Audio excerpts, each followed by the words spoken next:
Hello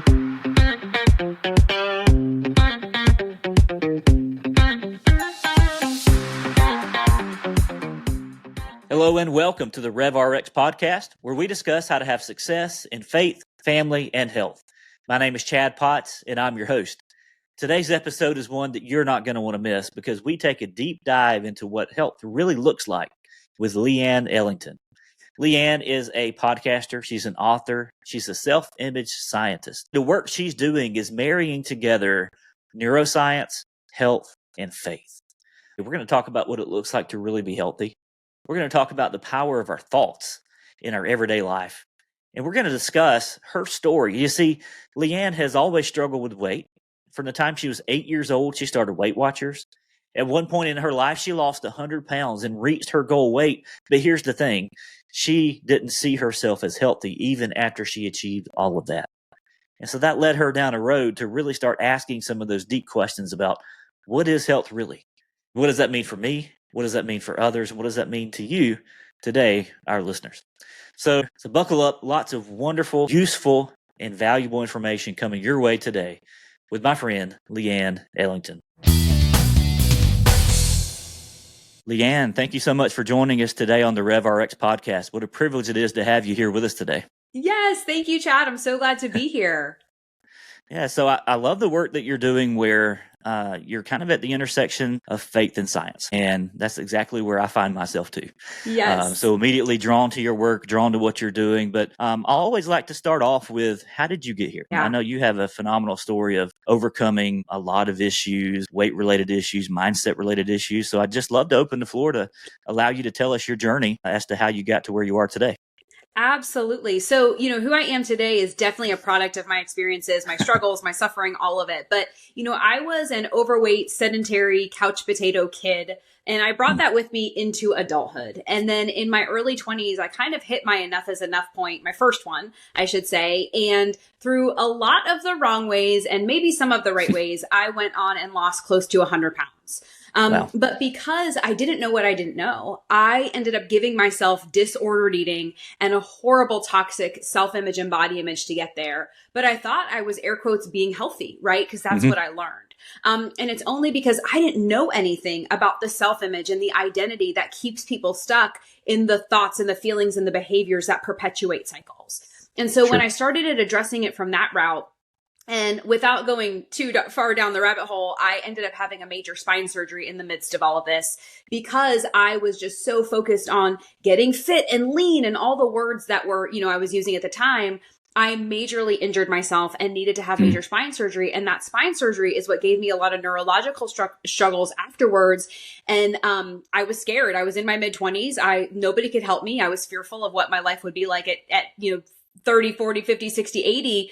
And so I had to become my own advocate. And that's what led me down the road of studying the physiological side of the nervous system to really heal my own stuff. Because it wasn't musculoskeletal, it was neural.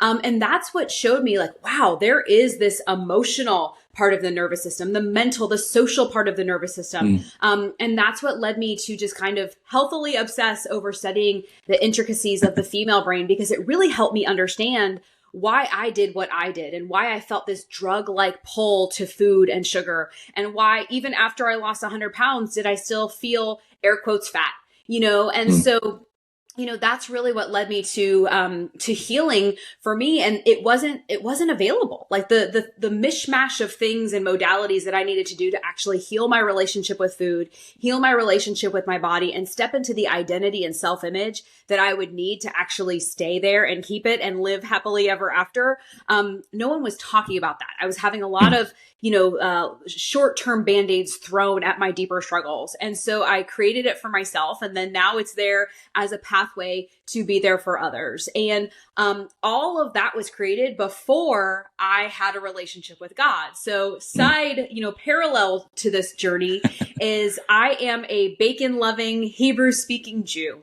who randomly walked into a church about 6 years ago now, looking for the word surrender. I was in this deep surrender. That was the word that kept coming up. But God was not, even though I grew up Jewish, it was not a connection to faith. It wasn't a relationship. It was more of a heritage and a culture and, a very proud part of my heritage, but it was not a connection to God. So when I discovered everything that was happening over in, so what I do today in to help people that were going through the same things I'm going through is my signature system is called Stressless eating, where I help women and teens take the stress, the emotion, the obsession out of food and really heal it for good by taking a self-image and nervous system and brain first approach to their struggles. But as anyone who has a faith life knows, like if you're talking about this identity and self-image conversation, it's like when you invite God into the conversation, you're like pouring gasoline on the topic, right? So because I didn't know then what I didn't know again. So then when I started intersecting, and honestly, one of the reasons that scripture and the thought process of Christianity made so much sense to me is because of what I understood about how the brain works. So that's kind of the Cliff Notes version of everything in the 30,000 foot overview. Yeah, I love that. And, there's so much to unpack there for us, but I wanted to start with this concept of the fact that you've tried everything that was available to you and it just wasn't working. Yeah. I think that resonates so well with so many people today that are on a health journey. Of course, we know the statistics about obesity and being overweight, and this epidemic of obesity is really and truly reaching kind of a crescendo where it's like, okay, something needs to happen differently. And I really think you're on the cutting edge of what that is. But you're right. We don't know what we don't know. And I experienced a lot of the same things, up until recently as well. You try the things that are available to us. And so what the modern fitness and health industry tells us is go on this diet. And I think part of your story is that you were in Weight Watchers at what, like 8 years old, something like that? Yeah. Yeah. And so you can, the thing is you can lose the weight, right? Diets work a large part of the time. Yeah. Because the number one goal of diet is to help you lose the weight. But it's the whole like after that we're seeing, absolutely, something that doesn't fit. Yeah. Because people lose the weight, but then and the statistics are staggering depending on where you look, but something along the lines of 95% of people at 3 years have gained back at least what they've lost, if not more. Yeah. And, we're starting to see, I think the key to that is science. I think the key to that is, a lot of the neurological pathways. And so can you speak a little bit more in detail about that? Like, what do you mean by, mindset? What do you mean by checking in with your self-image and these sort of things? Absolutely. How much time do you have? I love this conversation. So in speaking to what you said, you're right. There was, when I was at the peak of my disorder, I didn't look it from the outside. I had lost all this weight. It was I put on a very happy face, but there was so much shame. There was so much disorder. There was, the track, the way, the measure, the count, the obsession, right? Or the flip side, I was off the rails and, binge eating, emotional eating, feeling completely out of control, feeling like a drug addict, right? But then also the way I was perceiving myself and the unworthiness and the brokenness that I felt never went away. In fact, it got worse, right? And so, I did the therapy. I talked it out. I got very clear on all my daddy issues and, I got very aware of what, caused these patterns in my life. But no one was ever able to help me actually transform them so that I stopped and get the tools so that I stopped bringing my past with me into my future. Again, awareness is great, but it doesn't really make the shift in your current day behaviors, especially if it's regressing you and you're constantly going back and talking about the past, right? Every diet under the sun, and it's really just the way I describe it is every diet is really in this same paradigm, which it's this eat less, move more, harder, faster, more. And oftentimes it's at the expense of our health and at the expense of our happiness. Like you said, statistics show that 3 years and really like, let's look at even a year out, are you healthier on a physical, mental, emotional, spiritual, psychological, neurological, brain-based kind of view of health? And are you happier? Right. And, or are they really outvoting each other? The truth is that what I found is that most people are less of both. They're less healthy and less happy. Right. So something's got to give. So the way I kind of describe it is It's multiple dimensions, but it's part strategy, right? And then it's part like the stories and the self-image and the identity. And so what I mean by strategy is if you've learned, like I learned for decades, this eat less, move more, carbs are bad, fat is bad, calories are bad, depending on what day you asked me, right? Right. But this, track, count, weigh, measure, restrict, control, and then of course the opposite. That is, let's call that like you've metaphorically learned Spanish. Right. Right. And if all you know is Spanish, if I tried to talk to you about French, you wouldn't know how to speak French. So the language where you not only listen to your body, but you learn how to take care of your nervous system, you change the way that you make decisions around food. Right. And so the way I describe it, it's kind of like learning a new language and a new paradigm. Right. But that sounds very foreign to most people because they've never done it. Right. Sure. But the truth is that when we are stuck in that cycle, right? Most people that I talk to, they think it's a food problem. They think it's a body problem. They think it's a self-sabotage or willpower problem. But what I show them is actually, no, it's not food's not the problem. It's your thoughts about food that are the problem, or the way that you're making decisions around food. It's not about the food. It's not your body that's the problem. It's your thoughts or your shameful thoughts about your body that are the problem. Because there's somebody that weighs exactly what you weigh and doesn't have that shame. Right. Yeah. It's not, and it's not even the diet that's the problem, right? Because like you said, all diets work until they stop working, right? Yeah. So it's our thoughts that shape our beliefs and our behaviors. And that's what perpetuates the cycle. So yes, we need a new strategy. And the way I describe it is you kind of have to learn a new language. But first, like for this time around, let it be a language that gets easier the more you practice it. And you get better at it the more you practice it, so that you can practice it less and less. And it just becomes the way that you think. Versus dieting, it doesn't get easier. It gets harder. We get worse at it. We never get good at it, right? So that's what I mean by strategy. But then it's also got to be the stories and the self-image and the thinking that you're going to need to actually make all that happen. Because like I could just straight up give you the strategy that I teach my clients. But if we don't go identify those weeds in the garden of your mind that are causing you to think that you're a failure or a self-sabotager, or you failed before you even began, or you're destined to stay this way forever, right? Yep. You are always going to end up right back where you are right now, because you can't out diet, you can't outsmart, you can't out, mindset this deeper wiring in the identity in your brain. You've got to go unwire it and rewire a new identity, a new story, because you'll never out weight loss, out diet your current self-image, right? So it's got to be a new strategy, and it's got to be the new stories and self-image. It's got to be both. And that's the part that I totally get it. It's not as sexy to some people as lose 20 pounds in 20 minutes, like the world's trying to show us, right? Yep. But first and foremost, if we want to get really serious about this, the first thing we have to do is identify what the problem is not. And it is not a food problem. It is not a weight problem. It is in our brain. And until we address that, we will constantly be solving the wrong problem, the wrong problem, the wrong. That's so powerful. That is so powerful. That has the ability to set people truly free. And I can't emphasize that enough. That's why I love the work that you're doing, because Thank you. It's beyond what the world is doing. It's beyond what our culture is doing. It goes beyond the surface level. Yeah. And it digs in deep. Yeah. A couple of things I want to say here from what I heard with you discussing this. Number one is that I think we need to redefine health. Amen. Amen. Yep. For so many of us, you ask, what would it take for you to be healthy? And they would say, I need to weigh 150 pounds. Yeah. Or I need to weigh this or that, or I need to look a certain way. And that's not health. Health is multifactorial. Yeah.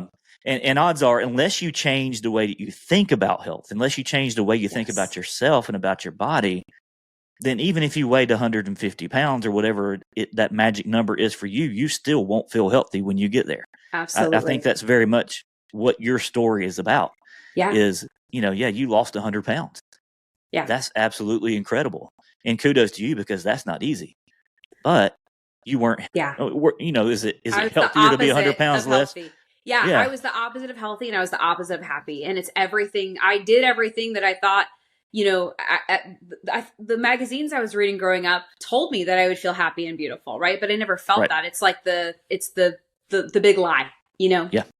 Yeah, and that's exactly right. We see posters and billboards and ads and all this stuff. You need to look this way, and then you'll be happy. Then you'll be healthy, and that's just not the case. Yeah. And you're a living example of that. And I think we need to redefine how we think about health.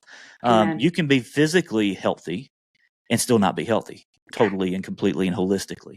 Absolutely. Thinking about being emotionally healthy, spiritually healthy, mentally healthy. And, all of that goes into it, right? We've got to be healthy from a holistic perspective and not narrowly define health by the number on the scale. Yeah, absolutely. Amen. Yeah. And I think part of it too is like, first and foremost, we have to ask ourselves, like, is our definition of health serving us and is it not? And 9 times out of 10, it's not. And that's one of the first things I do with my clients is like, we have to kind of unbrainwash you of that mentality because it's twisted. It's distorted. That's a good way to word it. Unbrainwash you. Yeah. You should coin that. I talk about it all the time. It's like, there's this unique kind of, I believe there's a unique kind of like brain damage. I'm putting that in air quotes. But we could probably find it on a brain scan as well, for sure. But like, there's a unique kind of brain damage that happens as a result of being in that diet mentality and that disorder for so long. And until we go address that, it will fester and get worse. Right. And so then the second thing I wanted to bring up that I hear in your story is this fact that our thoughts are so much more powerful than I think we understand initially. Yes, absolutely. Can you go into that a little bit deeper as far as, how we speak to ourselves? We speak to ourselves so much more harshly than we would ever speak to anyone else. Yeah. We tell ourselves, we have these limiting beliefs. We tell ourselves, you can't do this, or you always do this, or, we make these generalizations that aren't true, but yet we believe them, don't we? What's the role of those thoughts when it comes to really and truly setting ourselves free to become totally and holistically healthy? Yeah. What's the thoughts are everything. Like everything starts at our thoughts, right? So for example, we think that our circumstances make us feel a certain way. Oh, this is what I weigh. Therefore I'm sad. I feel shame, whatever. Right. But it's really our thoughts about our circumstances, and I use the example, I call it the tale of 2 cookies. But if I eat a cookie and I'm feeling shame, or I'm feeling like I'm doing something bad and I feel guilt, or I feel like it's wrong, right? And I'm stressed out, or because I just ate 12 of them, right? Not only does it not feel very good, but there's this whole neurological cascade that takes place internally. It's invisible. You can't even see it, right? So first of all, just our thoughts are enough to put us in that sympathetic branch of our nervous system, right? And we know the metabolic cascade, the endocrine cascade, the musculoskeletal, cardiovascular cascade. It's the opposite of health is that cascade, right? Yep. Just because of what we're thinking about that cookie versus same cookie, same exact experience, circumstance, but I'm just feeling peace about it, or I'm present with my cookie, or there's just the absence of drama, right? Yeah. That's enough to put me in that parasympathetic rest and digest branch of my nervous system. And that beautiful, healthy cascade happens neurologically, endocrine, cardiovascularly, gastrointestinally, you name it. And it's this beautiful, healthy cascade, right? Same cookie, 2 very different thoughts about that cookie, which are creating 2 very different experiences of that cookie. Right. It's the same for everything. Right. And so that's why it's so important for us to become aware of what we're not aware of. So many people are not even aware of the thoughts that they're thinking and how that's causing their feelings. And then they feel like a victim to their feelings. Right. Oh my gosh, I am anxiety. I am depression. They give themselves these titles, and then those titles become their self-image, and it becomes I call it a game over statement. It's like, oh, well, I am anxious, so I might as well just accept that this is who I am and deal with it. And it's no, you are literally manufacturing. And I mean this with so much love and compassion, because I'm raising my hand. This was me. The reason I discovered this is because it started with depression, but I could see it with anxiety too. I was literally manufacturing a recipe for anxiety and depression. So if you imagine it like you're mixing in a mixing bowl, thoughts and beliefs and behaviors that cause anxiety, right? You can also mix in the mixing bowl thoughts, beliefs, and behaviors that cause anti-anxiety. Right. Yep. And so our thoughts are literally the catalyst for this cascade that goes to that causes our feelings about certain circumstances. So how do you change, when you can't change your circumstances because they already happened, right? You can change your thoughts about them, right? You can start thinking about your thinking. My dear friend, Dr. Lee Warren, he's a neurosurgeon, and he talks about, we see Philippians 4 right in front of us when he was looking at a brain scan. And they had somebody hooked up to a brain scan, and they said to them, think about like the most depressing thing in your life, right? And the certain colors lit up in certain aspects of the brain. And then they said, okay, think about a happy time, or just a peaceful time. And the right in front of them, the colors of their brain changed just by thinking about their thinking. Wow. Right. And Philippians 4, I mean, basically change what you think about and your anxiety will go away. That's the Leanne version of that, scripture, yeah. But it's true. And that's just one example of when neuroscience and faith collide. Right. But I mean, because God was the biggest surgeon of them all, the greatest surgeon of them all. Right. Yep. But that being said, like so much, everything starts when you just start thinking about your thinking and become aware of what you're not currently aware of. And you start shifting that. And honestly, everything else is kind of downstream. And I don't want to be negative and say like nothing will work until you do that. But you'll be stuck in the same cycle producing of thoughts, the same production of thoughts that are causing this, downward spiral until you address that. And again, you can't out diet that. That has nothing to do with food, right? But then it's like, oh, next diet, next thing, next fake it till I make it, next Band-Aid, right? And then that's actually another thing I want to say, the whole like fake it till you make it kind of, toxic positivity or fake positivity. It's like, your brain, your self-image knows that's why you have to do it from a really kind of objective standpoint and meet yourself in your doubt. Because if I'm saying to myself my whole life, like, I hate my body, I hate my body, I hate my body, but I read something on Instagram that's like, you should just look in the mirror and say, I love my body. Like, you're amazing. You're beautiful. Your self-image is going to call you on that. It's right. Not going to believe it. So that's why you have to meet yourself in your doubt and really be practical about this and not like, hyper optimistic and fake positivity around it. So that's just another piece of the puzzle as well. Yeah, there's a big difference in, really confronting those doubts and being honest about things. And, there are people who really believe in affirmations. I think there's a place for that. They can be great. They're very valuable. If you believe they need to be them. realistic. Yep. If you believe, affirmations are great if they are your words and your beliefs and they align, or they cause alignment. But when we say things that we don't believe, it actually creates something called negative neuroassociations in our brain, and our brain kind of dumps it out and doesn't download it, so. And, there's this notion, that I see a good bit. All right. So I primarily work with men, you primarily work with women, and together we're making a difference, right? Yes. And, one of the things I see is that it seems like we're almost held hostage in this world by our wants and our desires. So, people describe to me, hey, there is no shame and judgment here either, because been there, done that, we're in this together. But people say, hey, I've had a hard day. What do? Well, I eat my feelings, right? Yep. And I go in and I pig out and I, eat the bag of Doritos, or I eat, the dozen of donuts or whatever it is. Sure. The 12 cookies you talked about. Oreos. You don't just eat one, right? Right. And so, they find themselves almost in this binge, based on how they're feeling. Mm-hmm. And, a lot of times we like to just kind of stay in that victim mentality of, oh, well, it's the processed food that does this to me. Now, that's a whole different story for a different day.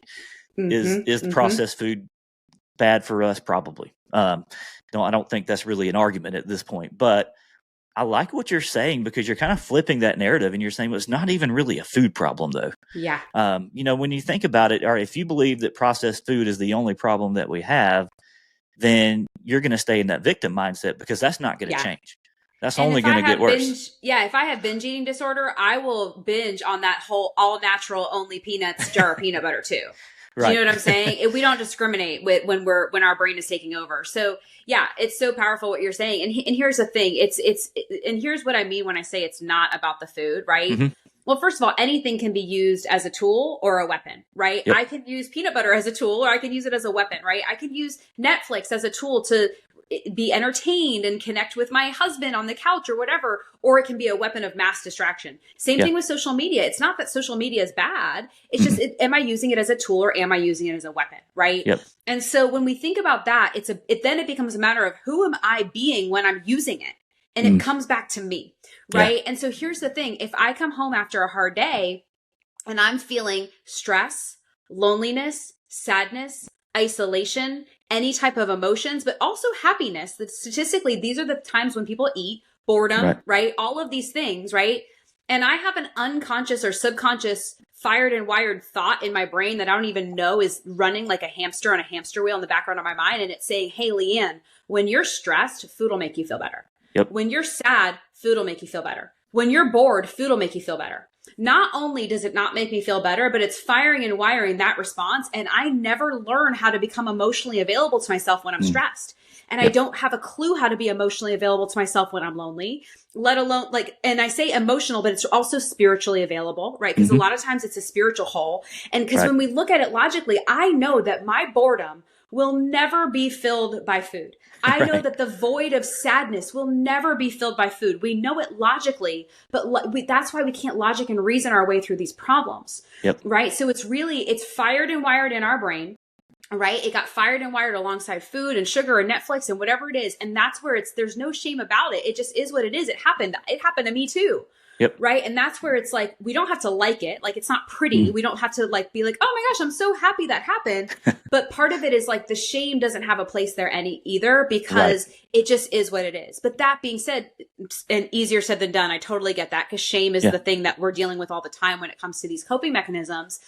But it's just our brain got fired and wired in a certain way. And until we learn how to actually feed our brain what it needs in those moments and become emotionally and spiritually and sometimes physically available to ourselves, right? Because physical pain is another big trigger for people to eat, until we do that and we learn those skills and we kind of like adult ourselves, we're going to keep feeling like a victim to our air quotes trigger foods or our, desires, and really ignore what our brain is actually like requiring in favor of those quick hits of dopamine. 100%. And I think, you described all of these feelings, all of these emotions that we often feel when we turn to food, right?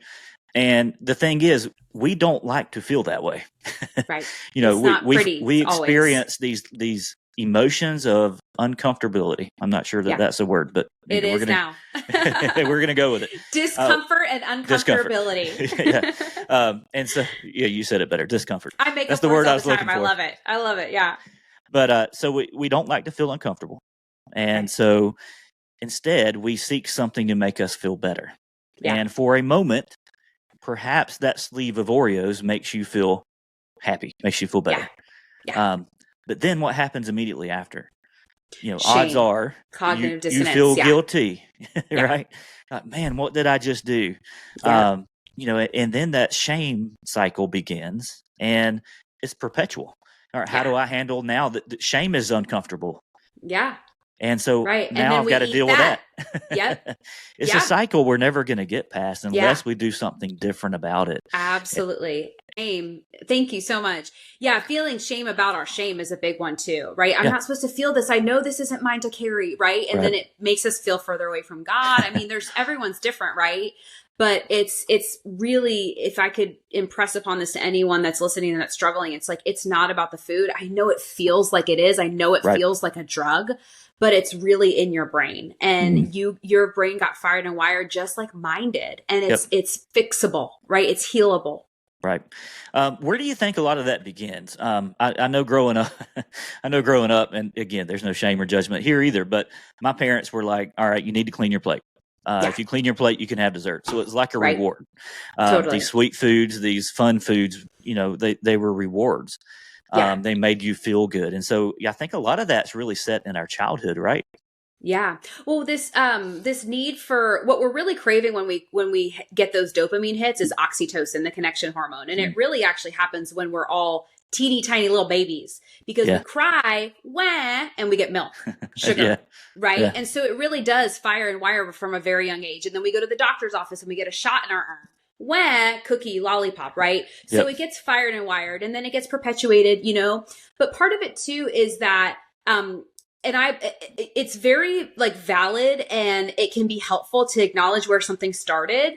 But I think what's really important is when we acknowledge like, hey, now I'm an adult and like, I don't want to be this way anymore. And so for some things, I think it's really important to acknowledge where it started. But then for some things, like, we might not ever know. Like it just is like it is like, I don't know. I didn't know what I didn't know. And now how can I learn something new? And I think one of the things that happens, at least for me, is, and I'm a big fan of therapy. I think it's amazing. Yeah. But for this particular struggle, I've had a lot of clients that they go down the rabbit hole because it's very regressive. Because it's like, let's go talk about the past and psychoanalyze the past and dig up, skeletons from the past graveyard.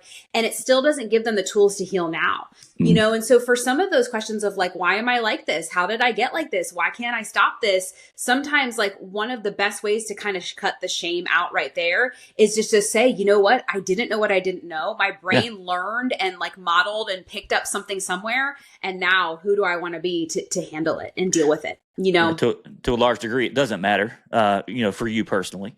It may matter in the sense matters, but it doesn't make a difference. Like our story matters to us. It matters, but it doesn't have to make a difference in how we show up today. There you go. Love it. Yeah.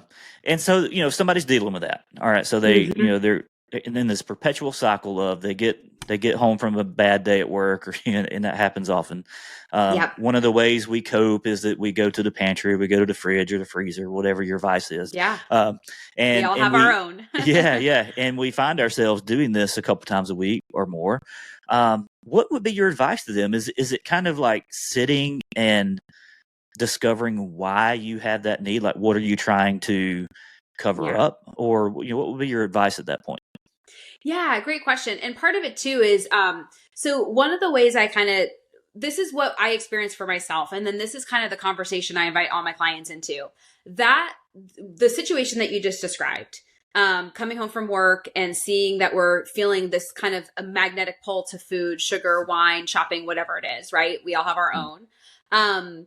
I feel like it's a downstream symptom of a bigger problem or of a bigger cause, so the first thing I would do is I would invite them to look upstream and see that their coping mechanisms are really a downstream symptom. But that can be super helpful in the moment, because what they're trying to do is address that symptom of saying like, okay, I'm not going to keep sugar in the house, or I'm going to force myself to go call a friend or whatever it is.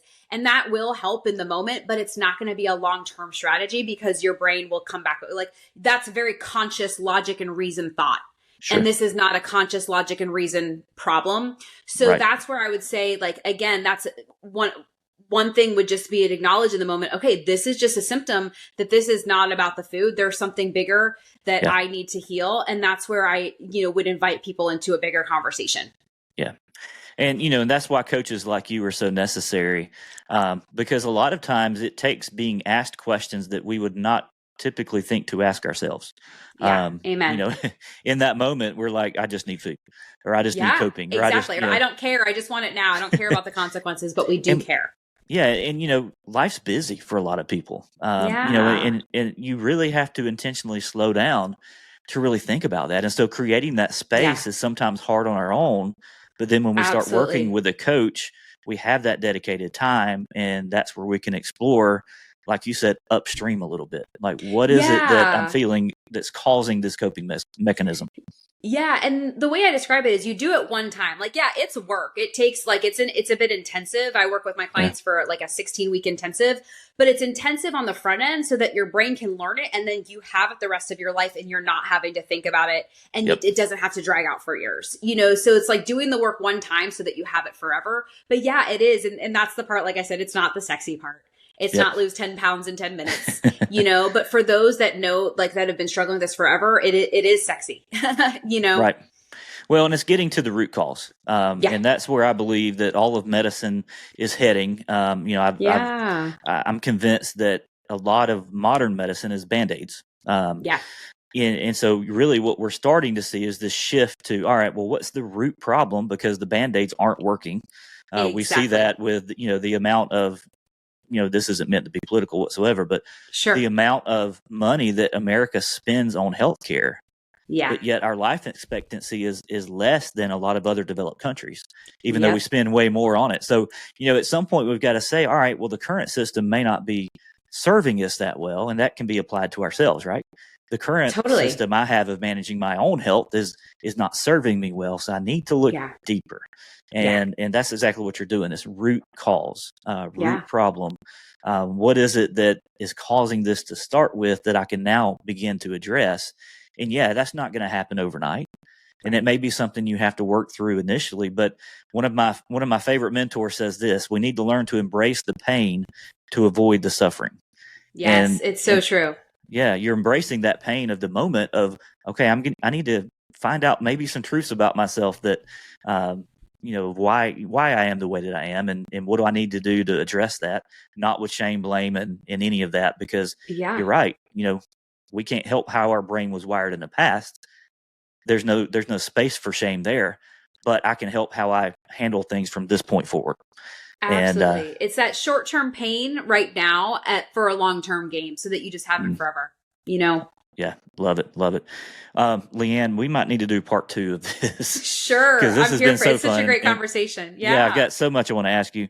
I love peanut butter as well. And I also love The Office, which I noticed that it's on your website as well. Absolutely. So maybe we can have another conversation. A shirt that I wear to the gym that's the Schrute family beet farm.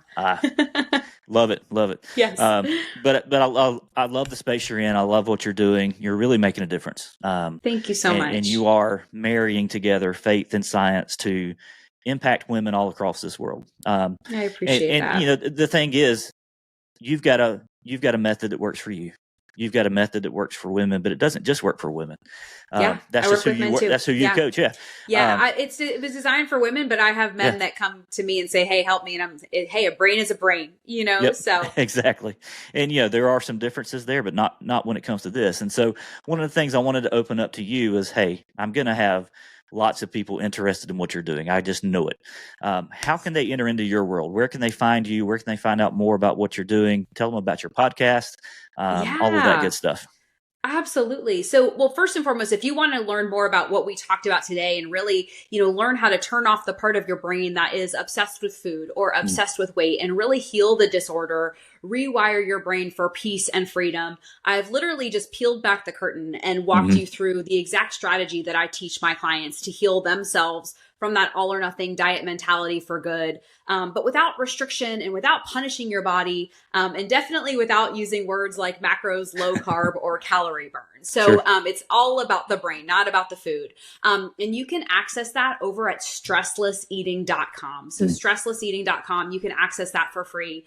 If you're curious to learn more about me and my podcast, so you can, myname.com. So Leanne Ellington.com is an umbrella of everything. So I have 2 podcasts with iHeartRadio. The first one is called Outweigh, which we go I co-host it with radio personality Amy Brown from the Bobby Bones Show. And every Saturday, we just give wisdom and encouragement for women that are in that category of maybe healing from eating disorders, disordered eating, a toxic relationship with food or their body, but really wrapped around that self-image and brain conversation.